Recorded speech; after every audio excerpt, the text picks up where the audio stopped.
Yo, yo, yo, what's up, everybody? Thank you for tuning in to yet again another fantastic podcast. It's your host, Cody, Gotham's Caped Crusader, and we're keeping it geekly. Yes, this is your number one stop for all things geek culture, from comic books to video games and so much more.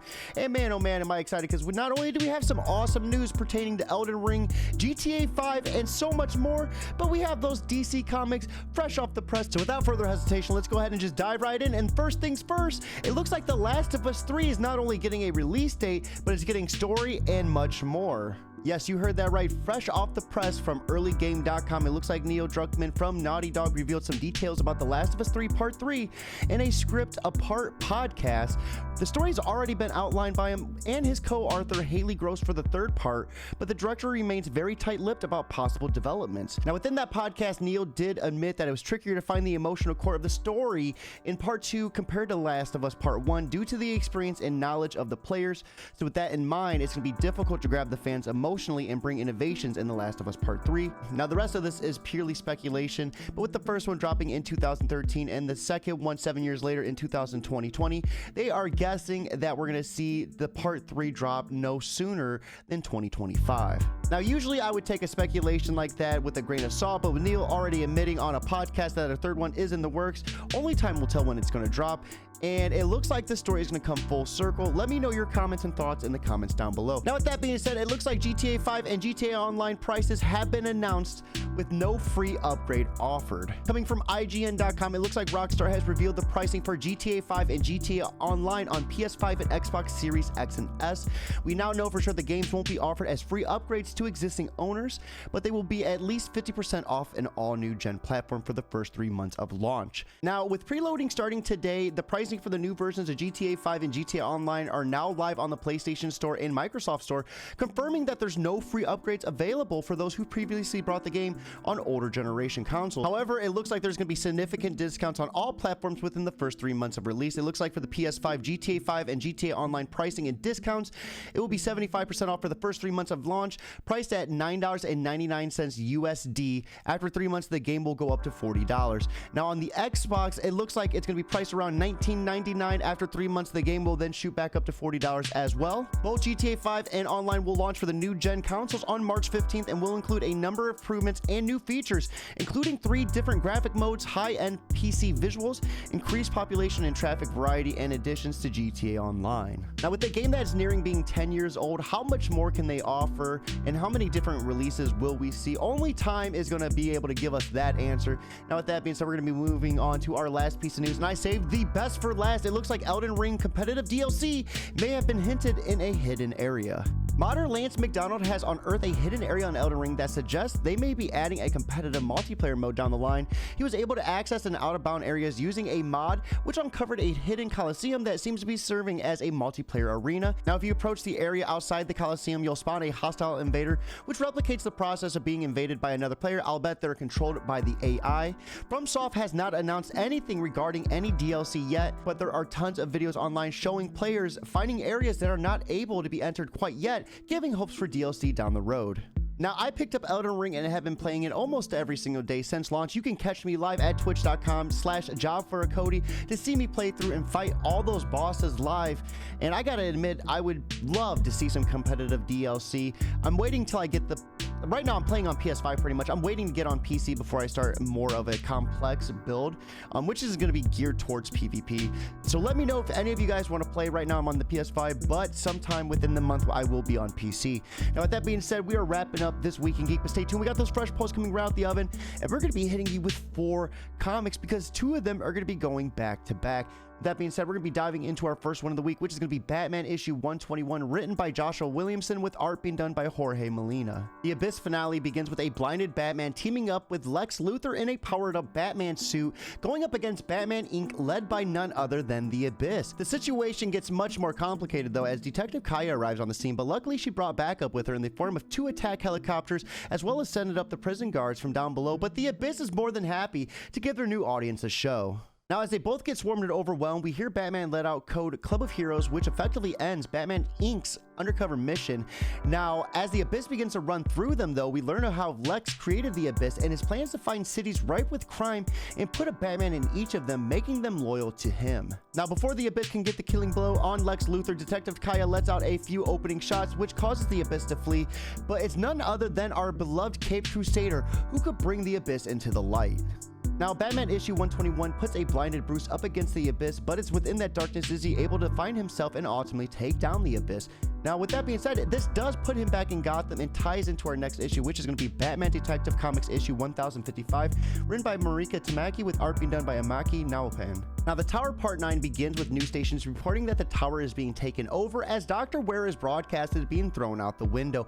Batwoman and Oracle, on the other hand, aren't able to get any signal from the tower, as well as Stephanie, whose audio was cut out shortly after. Now, the tower is completely locked down at this point, with many hostages inside, including Nakano's wife, and we follow Nero, Anna Volja, and Siphon as they begin looking for some sort of upper hand or maybe a voice that is controlling them. Now, we find that Anna Volja almost captures Mayor Nakano's wife Koyuki, but Huntress intervenes and ends up getting stabbed and thrown down an elevator shaft at this point. Now, upon escaping from this, she runs into none other than Mr. Freeze, who's discovered his suit and weapon at this point and begins to attack her. While the Huntress is able to dodge most of his attacks, he is able to grab her by the throat and threatens to turn her brain into a popsicle. Now, it's at this time we find Nightwing coming out of his own elevator shaft, but as he puts down Psycho Pirate to subdue Mr. Freeze, Psycho Pirate takes off, alerting Mr. Freeze, which then prompts Mr. Freeze to attack Nightwing, causing him to fall down this huge hole in the floor. Now, as Nightwing wakes from the darkness, though, we notice a rather ominous looking hand reaching forward.